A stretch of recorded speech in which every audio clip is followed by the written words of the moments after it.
जग में महान होई गौरी के लाला नामाजी। सबसे पहले राउर गाई सुमीरा नामाजी, करी सुमीरा नामाजी।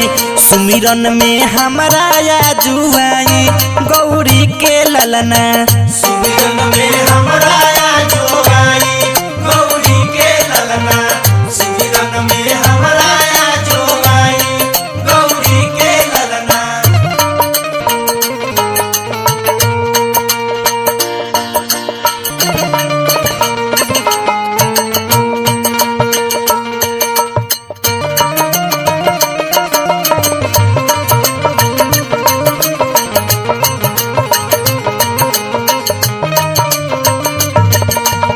सुमिरन में हमारा आजुआई गौरी के ललना, सुमिरन में हमारा आजुआई गौरी के ललना।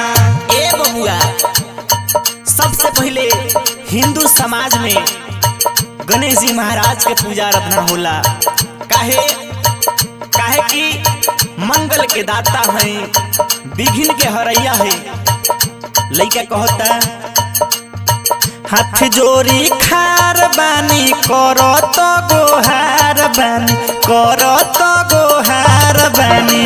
सुमिरन में हमारा आजुआई गौरी के ललना, सुमिरन में हमारा आजुआई गौरी के ललना, सुमिरन में हमारा आजुआई गौरी के ललना।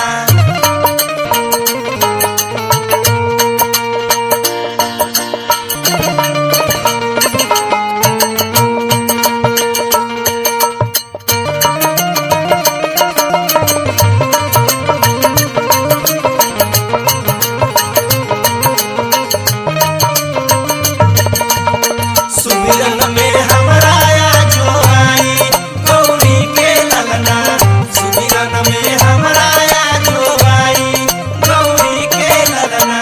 आई विजय कुशवाहा जी कोइलहरा निवासी दरबार में ढेर तरह चढ़ावा आशीर्वाद दिले बानी। हार्दिक अभिनंदन वंदन करतानी। लइका कहता